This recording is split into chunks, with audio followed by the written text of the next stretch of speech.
Plenty of people that are scamming it. The ones that aren't are the ones that are being affected. A lot of people that are in the NDIS business for the long run. What's sort of your thoughts of the future of the sector? My mental health deteriorated quite a really bad level. You've got two options. Either end it or look for a better decision. You're here 24 hours a day, 7 days a week. I hope to make a difference through running the workshops. Smacked my head on it and it got like wedged in between two rocks. He had his accident 7 years ago. Yep. We've been together for life. If you can look past the chair, he's still a person. You're thinking in the back of your mind, no way, like I'll walk again, like I'll show you.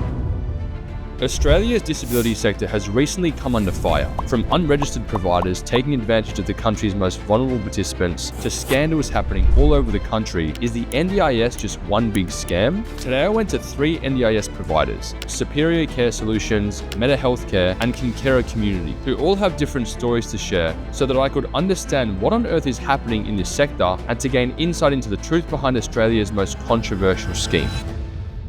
The first provider we checked out was Superior Care Solutions, a provider who runs a unique style of school holiday program. What are your responsibilities here? I'm the director of the company, Superior Care Solutions. What are you guys up to today? Taking the kids out for a day in the farm, checking out the animals, enjoying a day out. What would you say to people that consider the NDIS a scam? Because I think there's plenty of people that are scamming it. I think that the ones that aren't are the ones that are being affected, so they just need help with it all. And how do you ensure that your protocols and principles for superior care sort of adhere to the standard of what a provider should be like? We're a registered organisation, so we get audited every 18 months, so we have to make sure that we're compliant with everything. What's the benefit for a lot of the guys that you're supporting today? You have a pretty big school holidays program supporting a lot of young kids, especially through those developmental years. I guess what's the significance and importance of these school holiday programs? I think the early intervention stuff's what's important to us, so making sure that the kids, they get used to it and they're able to access the community, and that's why we take them out and do these school holiday programs. After hearing from Ali about what makes Superior unique and reliable, I then spoke to one of their support workers named Blake. What's the best thing about being a support worker? Getting to see the clients, kids and that grow every day, hitting all their goals, seeing them all progress. How long have you been doing support work for? Coming up to 12 months. How you guys have such a cool and young team, right? We see a lot of clinical and really stale old stuff in the sector. Why do you think that you guys just have normal people, everyday people working with you guys? You got to sort of push the boundaries in this sort of line of work. Yeah. Depending on clientele, young, old, sort of got to evolve with the way everything's going and keep up with it as well. And what's, I guess, next for you in the NDIS world? So wherever it takes me, to be honest. Yeah, I'm happy to do anything. Yeah, cool. Uncovered throughout this process that there's a lot of people doing like the wrong thing. Like what sort of your thoughts of the future of the sector? Obviously there's going to be a few bad eggs here and there with people. It's hard to say. I see where the future takes us, to be honest. I'm just enjoying the ride as we go along with the flow. I then travelled to meet Tristan and Peter at Meta Healthcare, a provider that offers an all-round holistic service for their participants. The team at Meta are not just known for their support services, but also their allied healthcare, in-home support and skill development. So I went to meet the guys at Well Gym Marsden Park, where they were in a session with a participant called Brad. Brad, can you tell me a little bit about what life looked like only a few years ago for you? I couldn't do any of this years ago. My right leg had no feeling whatsoever since birth, pretty much. Was there one really bad time where you fell over that you can remember? Fell over a gate. I was looking after friends' birds. And because they didn't give me the kids' front door, I had to climb over their fence. And I actually slipped over to the other side and landed on my arm, broke my arm. And what was that like after? What was the repercussions of that? Partly 6 weeks in plaster, and I couldn't do the job anymore. How does that make you guys feel seeing his progress today? I love it because, when he came to us, he was often told, I can't do a lot of things. He's only for 40 minutes. He told me he can't walk. The first day I've seen him do that, it opened his eyes to maybe everyone else is wrong. Yeah. And the people around me, with the right support, I'm able to accomplish things that are important to me. You don't really get that full understanding of what the participant is going through until you do the support work with them, see what they're like on the ground. At the end of the day, we're going to be here for you, and no matter what your limitations are, we're going to help you get there. I've seen Brad do so many things, from going in the water, watching this guy float in the water. Oh, he loved it, mate. He's like a floating starfish, bro. Yeah. One time he went to Penrith, and I think it was at one of the karaoke nights. Yeah. He's taking his shirt off. Tristan and Peter invited me to meet a boy named Colby, an aspiring NRL footy player at a local park. What was life like before, I guess, you met these guys here? Yeah, I wasn't getting much support when I was growing up. It wasn't until I was about 14, 15. Well, NDIS helped us out. So what was your life like, I guess? What was your upbringing like? School was hard. I wasn't as fast as the other kids, but I could keep up as well. My disability was the reason why I was slow. And what do you feel like the hardest thing about that was? Did you get bullied at school or? Yeah, I got bullied quite a lot, but my skin got really tough. My disability first started to advance. My running wasn't like quite normal, and some of the boys started calling me like spastic koala and stuff like that. But has there been something that, you know, the guys at Meta have encouraged you to do that have been, say, challenging or even daunting? No, the only challenging thing is when we're trying to see where our limits are, trying to be pushed by that to try and better ourselves, and we chuck on extra weight. That was very difficult, but we got it done at least. My name's Maddie, and I've been helping out with Colby for the past few months, 3 months. And how does your profession in footy help participants like Colby? We both learn from each other. I've got skills that he can't do, but then also I've learned things and how to modify stuff that I can do just for him and other clients like him as well. Honestly, he's grown heaps. I don't know if you guys knew this, but I was actually in a Ronaldinho exhibition match in Sydney last year. So I'm actually a very good footballer. Are you professional? Yeah. Oh.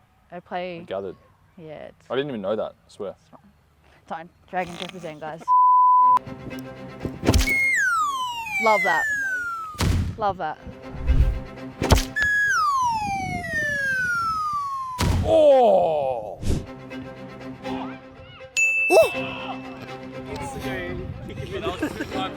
You know what happened just then? I did it first time, right? I just hit the crossbar. You didn't film because you had one job and you can't do your job properly. And they go, do it again. I'm like, all right, I'll do it again.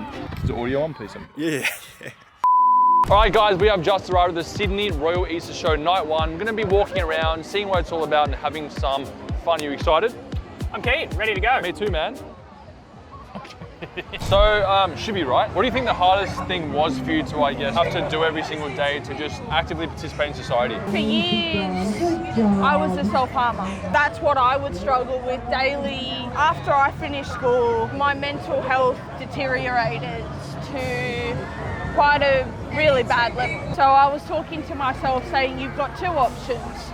You can either end it or look for a better decision. Then I met Tanil, and my life has been the best that it's ever been. So, what's your name? What did you win? My name's Nina and I'm one of Poppy. And what do you think your favourite activity has been, with the guys when they've taken you out? Oh, we love karaoke night. I like Sam Smith. I know I'm not the only one. Oh, yeah. The only reason I know is because you sang so well that I picked it up in my brain, so well done. It's not really about the activity, it's about the people that I'm with. I feel more confident in myself and I feel really supported. When I first started, I was always getting leg problems and back pain all the time. I used to get Achilles tendonitis, plantar fasciitis. I was having more paranoia. I was hearing voices.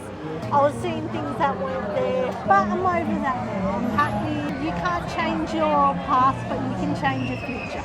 All right, boys, so we just wrapped up the Easter show. Thank you for bringing us along. There's a lot of people that come to places like this, they would love to. The anxiety might hold them back. It's a bit of a barrier. When they're with someone they feel comfortable with, they know they feel safe, they can come into these settings, they don't need to feel stuck. They're like with my person. So it's something I guess we get taught from the therapists down to the support workers, and it makes these sort of events more accessible. Okay, so guys, we have just arrived in the Gold Coast. So we're gonna be meeting someone called Jesse. So he's gonna be showing us a bit of a day in his life. He lives in an SDA home. He's got a girlfriend, by the way, so ladies out there, he's taken, so please do not try and slide in his DMs if you are considering doing so, okay? Hello, hello. How are you? Good, thank you. Hi. Jesse, how are you, bro? Good, man, yourself? Nice to meet you. I was curious to know more about Jesse's condition. However, I wasn't quite sure how to ask. So while I worked up the courage, he showed us all the extra features that his apartment has, such as a bathroom with full wheelchair access, a bed that can tilt his back as he lays in it, and hydraulic doors for each room with accessible buttons. A lot of the SDA properties we looked at, it was a requirement through the company that owned the rooms. You had to use their service for the OOA, whereas this is optional. They're 2 bedrooms away from me right now, so... So how would you call them if you needed help? Just on the phone? Just on the phone, yeah, so just... Can you show me how you would do it? Yeah, just sort of use a stylus pen for most part. Yep. But then say I'd had a spasm and pushed it away, I'd use Siri. sort of Oh, thing. okay. Damn, it's so accessible now, eh? A lot of participants have their supports in place already. They may have somebody who they've worked with for many years. Feel They comfortable. don't want to choose a different care provider. Yep. You do get them, like you get the clock watchers that are sitting there and it's like whenever it's time sort of thing, it's like, all right, well, we've got to go sort of thing, and you could be in the middle of something where you have a genuine person that they know that how important it is to maybe what you're doing in that moment is to you. So they're not worried about the time and stuff like that. 2 hours of unlimited power supply in the event of a power outage. Which we utilise when the cyclone Exactly, was on. So, Oh, did the cyclone make the power go out? yeah. It's a great addition that, I'd never heard of it before moving into an SDA sort of thing. So Wow. So Jesse, what do you do every day? So someone like yourself, what's a day in the life look like? day in the life to me, up at 5:30, I have my support staff start, and then I travel from there to the Griffith University and do 2 hours of biospine, which is like the first of its the sort of kind. You get electrical stim pads hooked up to your legs, all the muscle groups there. You have virtual reality on, clips across the top of your head and reads like the brain waves. You've got cues in this virtual environment, and it will tell you that you've got to try and pedal. And then you think about pedaling the bike, and it'll start pedaling, then it'll give you cues to stop and whatnot, sort of thing. So it gets your legs moving and everything. So yeah. Damn. Have you heard about the Neuralink from Elon Musk? Yeah. Would you get one of them, you reckon? I think a few more tweaks.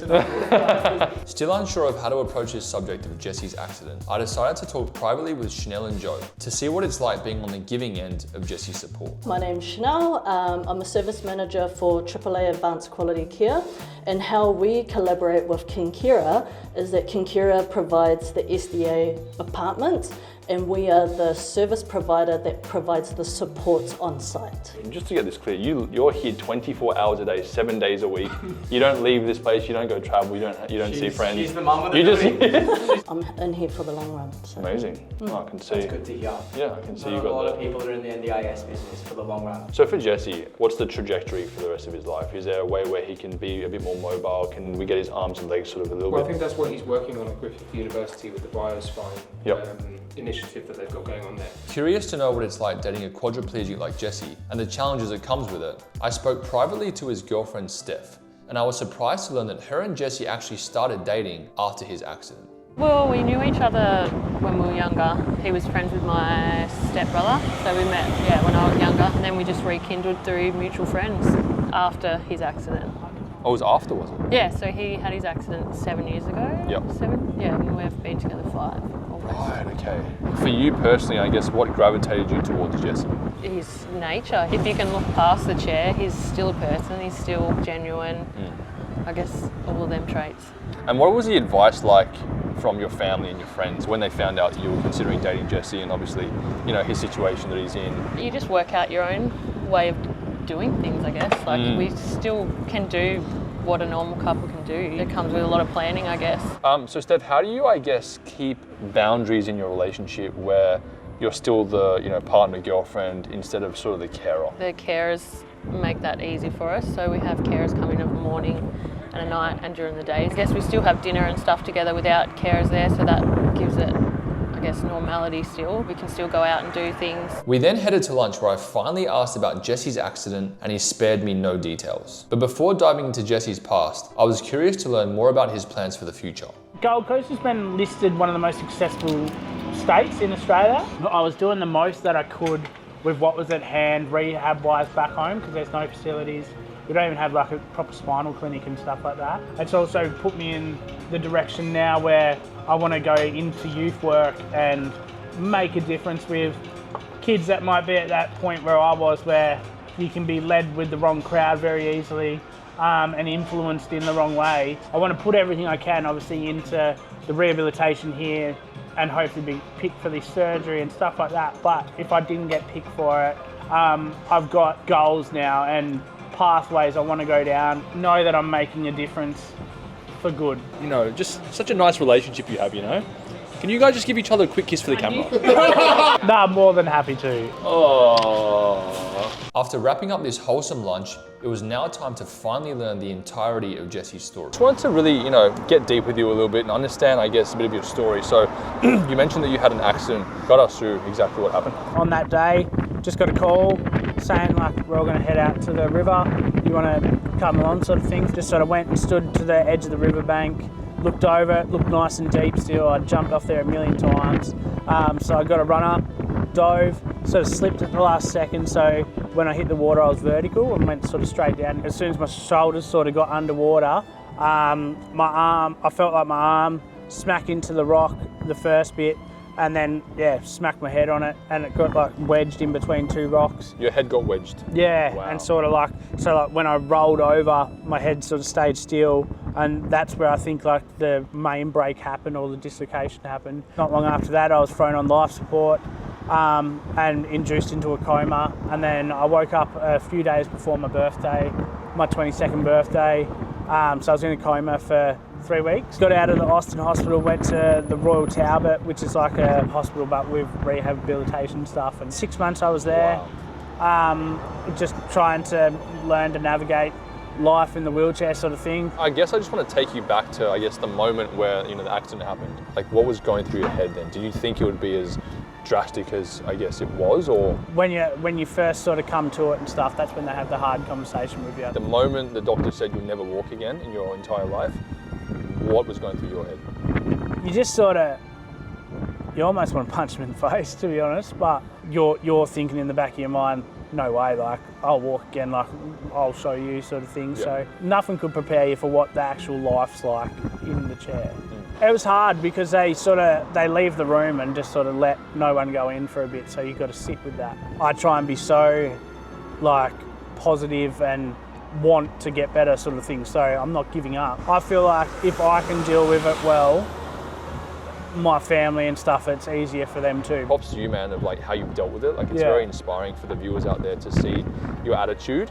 And I guess lastly, like, what would you say to those guys out there that are potentially going through something really traumatic and difficult as a situation? Don't accept what someone might tell you is the outcome. Like, find it for yourself. I feel like the time that you roll over and accept it, that's when the dark place, I think, will come. I guess just to wrap things up, man, what do you guys at King Carer Community do for the viewers out there that may not be familiar with what a provider like yourself does? I guess we just want to focus on making sure that the journey for the participant isn't just getting them into the SDA home, it's everything after that as well. We're there as an extra support to ensure that they've got everything that they need to live that fulfilling life. We're doing a high tea next week down in Sydney. You should go check it out, and you can meet a few of our other participants there. As per Joe's suggestion, once we returned to Sydney, we went to King Carer's high tea in Auburn, where I met a lady named Shirley, a participant who refuses to let her disability hold her back. Gonna go and have a bit of a nice afternoon with the team. I think this is one of them coming through now. Hello, sir. Nice to meet you. Simon, yeah? Lovely to meet you. Oh, very nice. Hello. Hello. How are you? Hi. We're just coming to hang out with you guys and maybe stealing half your food as well. Oh, go for it. After getting to know everyone at the high tea, we were told that Shirley was finally ready to meet us. Hello. How are you? Nice to meet you. We can talk on the iPad. Nice. I'm jealous. I want an iPad. What's your background, Shirley? Cultural background. Chinese. I'm Chinese as well. My dad is from China and my mum's like Hungarian, Australian. Do you know how old I am? Can you guess? Oh, very close. Very close. Yeah, well done. 31. I'm 32 this year in September. How old are you? I'll say 30. Up? 37. 6. 36. Wow. You look good. Give me some tips on how I can look younger. How old is Justin? What do you reckon, how old? Look what he's wearing. What about his outfit? His outfit's very, very much his age. Who wears blue shoes, green t-shirt, and a maroon jacket? This guy. Oh, no. Very close. Very close. Yes, yes, 20. After making some small talk with Shirley, she invited us up to her SDA home to show us around and answer some questions. This is Shirley's apartment, guys. Doing an MTV Cribs. After taking a quick look around and seeing some of the unique features of Shirley's apartment, we then started talking and I found out about some of Shirley's inspiring work. Shirley, when did you first start living in SDA accommodation and how has it helped your life? I started living in SDA a few years ago. It has helped me with my day-to-day life. I can do more things by myself. I enjoy being able to have a puppy, and I even enjoy doing things like my grocery shopping because it gives me a choice and control. I like being able to choose what time I do things as well. I also like being able to choose when people come over, including my support workers. So it's cool we're here. You can choose to kick us out if you want as well. Yeah. Nice, nice. Are there any specific features in your SDA apartment that make a massive difference to your life? I like having a roll-up blind to let the sun in when I want to. I also like having a kitchen bench that moves up and down to where I need it to be. I like not having to use a key for my front door as it is more accessible for me. Yeah, nice. I'm jealous. I'll see if my landlord can do the same thing for me, hey?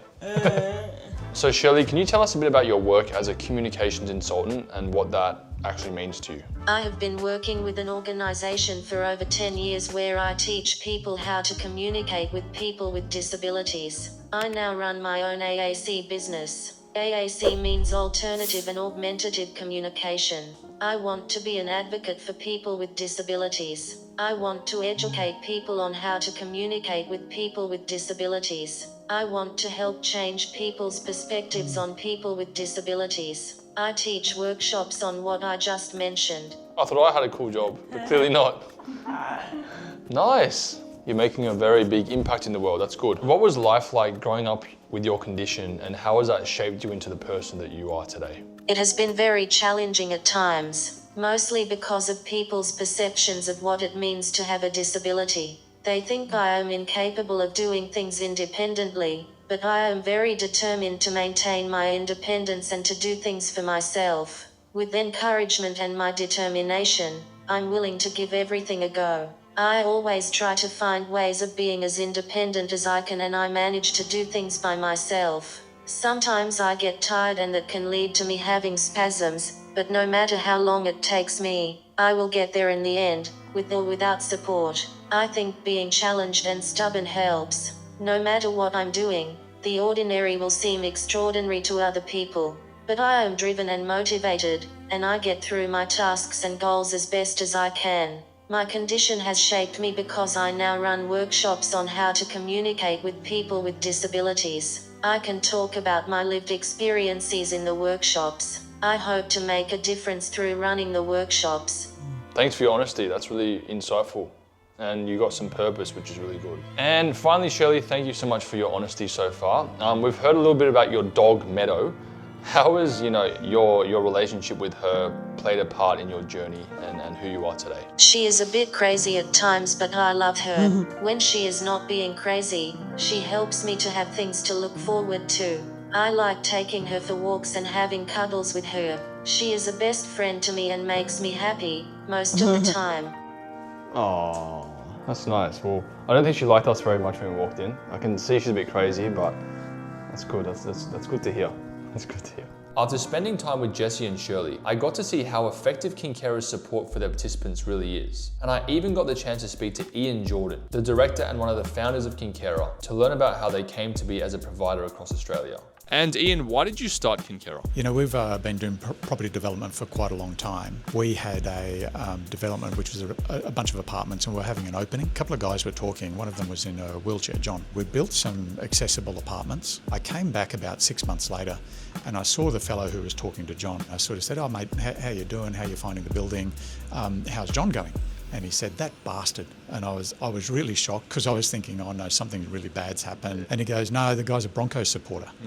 And I'm like, oh no. It's pretty serious in Australia. It really is, right? And this was the first time he'd lived on his own in the community. Wow. And he's already striking up friendships, and they'd been catching up, watching footy, going to the pub. Like support worker and participant? Yeah, exactly. Yeah. The friend was a friend living in living in the apartment. So that gave great community access, and I think that provides a lot of belonging. And so then you just decided to start the company from there forward? There was obviously a lot of demand, and we did a number of different product types. So we actually do villas and houses, as well as some apartments. So in terms of Kinkera, what would you say the element is that you're most proud of? I would say our team. Over the last 5 years, probably like a lot of people in Australia, we've been through very, very tough times. Mm-hmm. Barrier and hurdle, and our team continues to, knock them down and keep pushing properties out. So I think that is the thing that I am definitely the most proud of, the team that's been able to come together and actually get through these hurdles. What do you believe the difference is between Kincaid and other SDA providers? We manage and own our own properties, so there's a vested interest in terms of maintenance and long-term care. We have a very, very strong focus on community. How do we help our participants with their goals, integrate into community if that's what they want to do, and how do we help them daily with that interaction. And for those of the guys out there that don't understand what SDA providers are, what is it?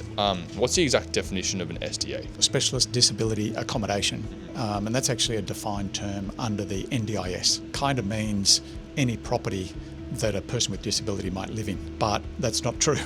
So by definition, it's actually only meant to serve people with the most complex disabilities. Okay. So it's probably going to be about 6% of people with disability will only ever be able to live in that kind of accommodation. Now, that's kind of contentious because what about the other 94%? It's still an area of focus.